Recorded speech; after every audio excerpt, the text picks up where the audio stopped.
Ich komme genau aus der Nähe von Klagenfurt, Emmental, Schrelitz, dem Dorf, wo aber genau eher so die Kultur war von 10. Oktober, Feierlichkeiten.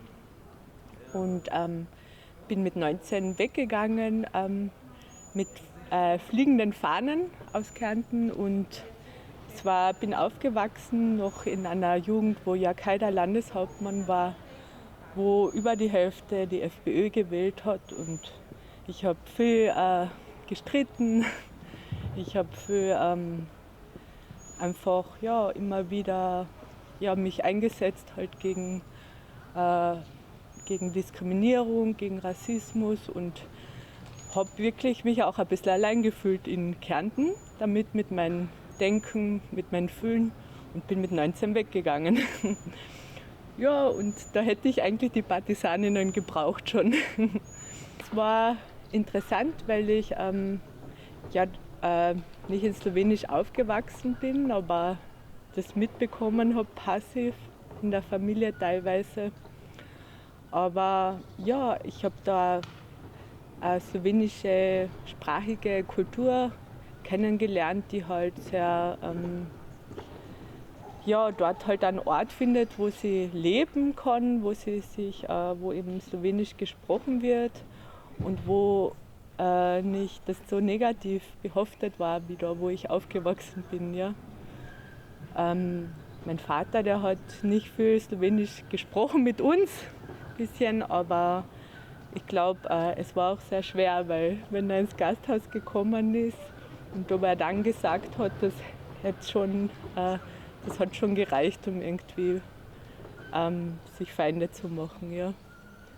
Ich habe meine Diplomarbeit geschrieben über Geschichtskulturen in Kärnten, Koroschka, und bin in der Küche vom Strauko Haderlab gesessen und da war gerade der Peter Kucher und hat erzählt, dass sie für den Sommer niemand haben für den Berschmannhof.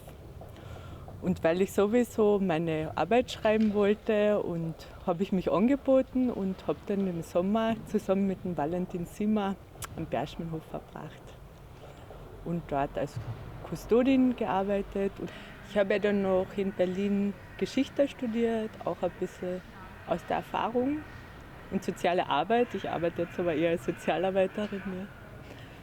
Und was ich dort, also ich habe meine Person schon eher zurückgenommen, weil es ging mir darum, ich habe dort Führungen gemacht, die Geschichte vor Ort und von der Familie Sadonik zu erzählen und den Geschehnissen und den Partisaninnenwiderstand.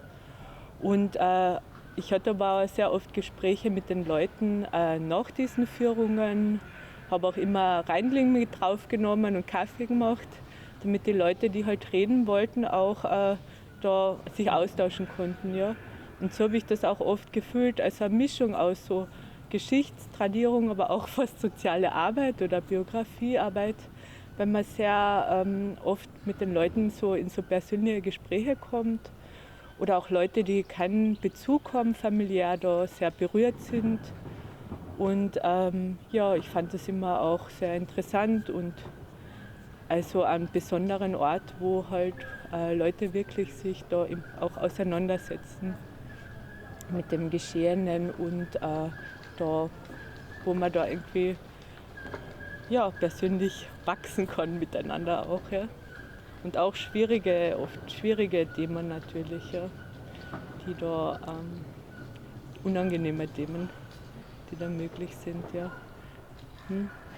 Ich habe auch mal eine Reise gemacht mit Leuten aus Berlin. Die haben dann darüber geschrieben über Titel Honig, Schnaps und Waffen. Es war nämlich sehr eindrucksvolles Zeitzeugengespräch mit Herrn Kucher, der eben sehr viel über bewaffneten Widerstand erzählt hat und auch wie man Honigschnaps herstellt. Und ja, also die Leute aus Berlin, die waren auch wahnsinnig interessiert.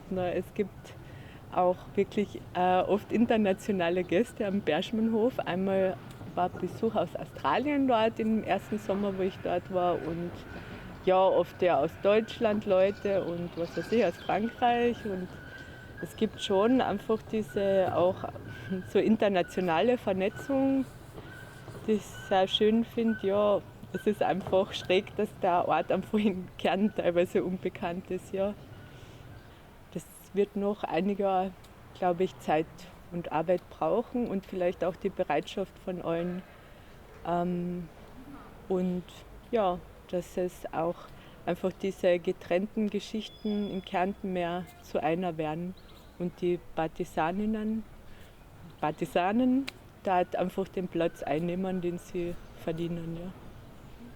Naja, die alte Ausstellung war auch in dem Sinn sehr authentisch, weil es war sehr viel selbst gemacht. Ne? Es waren Maschinen, mit Schreibmaschine geschriebene Beschreibungen, es waren wie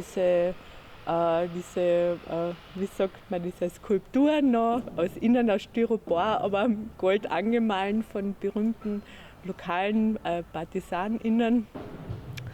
Und in dem Sinn hat die einen sehr selbst